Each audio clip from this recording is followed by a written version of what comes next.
Good day everyone, so hope you're all doing really well. If I can summarize today's video, it's very simply this. There is a gameplay design conflict between the Imaginarium Theatre and the new types of teams and characters that Hoyo releases, and we'll discuss this tension in a lot of detail in today's video. So the first comment that I want to make is seemingly unrelated, but you can see here in the background I'm only playing on the menacing difficulty in Stygian Onslaught because I haven't paid enough to earn the right to play Dire. Now you might be like, well, okay, well, yeah, we can see it, so what? That just sucks to be you. Well, the answer to that is if you have to pay to play the game, and you then have to get all of these restricted teams to be effective. So I need Hexaray, Nicole, and Klee, and Duran, or I need Neitzel, Mavuika, Sitlali, or Skirk, Escoffier, or Lunar Reactions, and bundle units that are only effective if you have certain other units with them.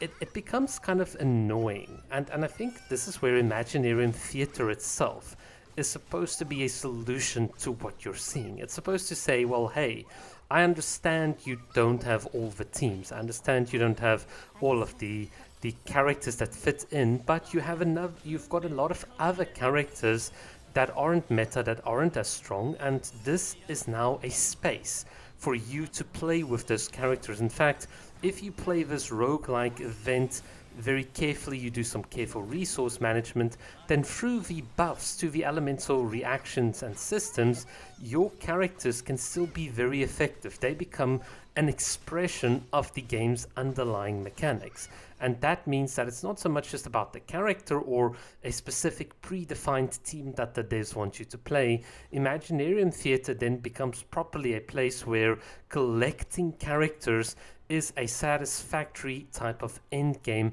in and of itself. So hopefully that context kind of like sets up the stage, because now hopefully all of you can see the problem that I'm having with the Imaginarium Theatre. Because on the one hand, yes, the Imaginarium Theatre is supposed to allow variety of gameplay and different ideas. But on the other hand, some of these units are so restricted that they can literally become defunct if you don't have very specific characters. So let's get into a bit more of a concrete example. In the current Imaginarium Theatre, we have Pyro, Cryo, and Geo being the main elements, and this means that characters like Linnae and Zabai need some sort of hydro to trigger Lunar Crystallize. Well, the problem is there's no Farina, there is no Columbina.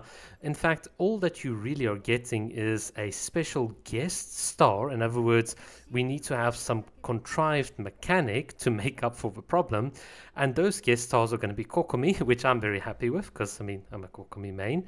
And then, of course, Ino because, well, Ino fits really well with the Lunar Bloom Crystallize archetype. And there's a bit of and the other little new chibi prune is in there as well for a bit of swirling and so on. But if you now look at the current Blank Imaginarium Theatre, you can see that the Legatus Golem was placed right at the end. And you also can also see with the Lunar Car challenges that you have some of the beasts also requiring you to have a shield, because otherwise this consecrated beast can be quite a bit of a fun pack to tackle. And you then ask yourself, well, why is this the case? And I think the answer is the devs knew that if they placed the Legatus or whatever, a lot of like these Geo enemies right in the beginning, it would ruin a lot of runs for people because you might not have pulled for all of the Geo characters that you want. And even if you did pull a Zabai early, you might not have had Aino or Kokomi. So it can make runs very, very difficult. So they had to effectively work around this restricted mechanic by altering the sequence of bosses. But that then means that your entire playthrough is not just a random whatever creative exercise. It's an exercise where you need to understand what the devs have prepared for you and then accordingly plan out your playthrough to whatever they've designed. Now, for some people, this might be fine. They might be like, well, hey, that's exactly what I want, a bit of structure in the madness. But for me, that's problematic because now, once again, my playthrough is curated. The way I should play must be that I need to understand what the dev's intentions are, and then I need to, in some form or sort of way, abide by that. I need to ensure that my heavy hitting units, for example, like my Skirk, Escoffier, and Shenhe, that I can get them together for some of the more single target bosses. It's the same with Zabai and so on. And then all of my other characters are just then there for some of the more trash mobs that you can see running here in the background. So for me, this then means that all of the other characters that I spent building, they really are just there for a bit of a formality, whereas I'm still encouraged to play and get certain units to work well with each other in order to clear some of the more difficult bosses and modes. Once again, it's this concept that all of the endgame in Genshin becomes correlated. What I mean by that is, if you go to the Spiral Abyss, you might see that there is a 75% Lunar Bloom buff, and then you go to Stygian Onslaught, and then the exact same buff might be in the Stygian Onslaught, and then you need a specific type of Lunar Bloom, for example, mechanic to beat it, and then you go to Imaginarium Theater, and then, oh my god, it's just the same thing over and over. And I think that's one of the problems I have with Genshin. The variety is being killed by some of these gameplay designs and philosophies.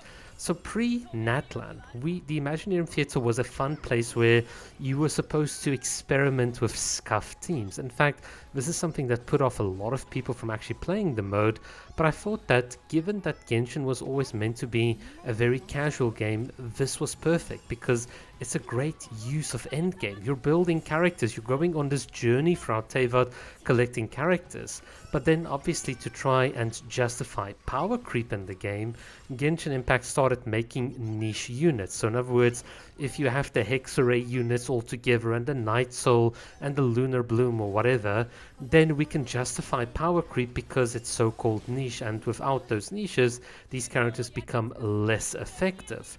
And that seems like a very, let's say on the surface of it, it looks like a very honest or clean way to deal with power creep, because if you don't power creep, people might not just want to get the new characters. So that's a bit of a different gameplay conundrum. But of course, this then starts contradicting some of these game modes where you're kind of forced to play with all the characters in very contrived ways in order to ensure that the characters that are going to be your star characters for beating a lot of the single target, not multi-target, but single target bosses, are the characters that just work really well together. And I find that is just a bit of, that sits at odds with what the game mode is all about, because in Imaginarium Theatre, you're supposed to do resource management and pick, hey, am I going to focus on upgrading, let's say, a lot of different types of reactions, or am I going to hyper focus on, let's say, a geo and a cryo crystallized type of reaction and get buffs for that? And that's the thing, it's like you've got these cool roguelike and planning elements, and they are becoming secondary to just making sure that you, by the time you get to the end, you've pulled the right units, and your other units are just fodder to kind of build up to that moment. And that means that this gameplay mode is a lot less creative and free, and it just then becomes another indirect way of ensuring that you've shilled on the latest units. And that's also why they kind of preface this to say, ooh, Lunar mode is so difficult. Oh my goodness, it's really not fun. Like, look, I wish they would do something like Wuthering Waves had with their recent combat event, where you get every single character in the game that can have different buffs and different modifiers and different abilities in the game mode, of course. And then that means that you can play around and have a lot more freedom and expression to giving life into some of these older characters, which in and of itself could then be a proper bedrock or test for future type of buffs that we saw with the Hexarray characters and so on. That's just what I'm thinking. But yeah, that is kind of like my big concern, is that there is just this fundamental tension where Genshin wants to keep on shilling out units, and Look, it's pretty cool if you want to collect cards like I'm doing here in the background, but ultimately everything becomes the same, and this is why people are saying Genshin is starting to feel boring. And hopefully this is just one of those reasons in a bit more detail that you guys can understand. Alright, thank you so much for watching. That's all I have to say. Keep well.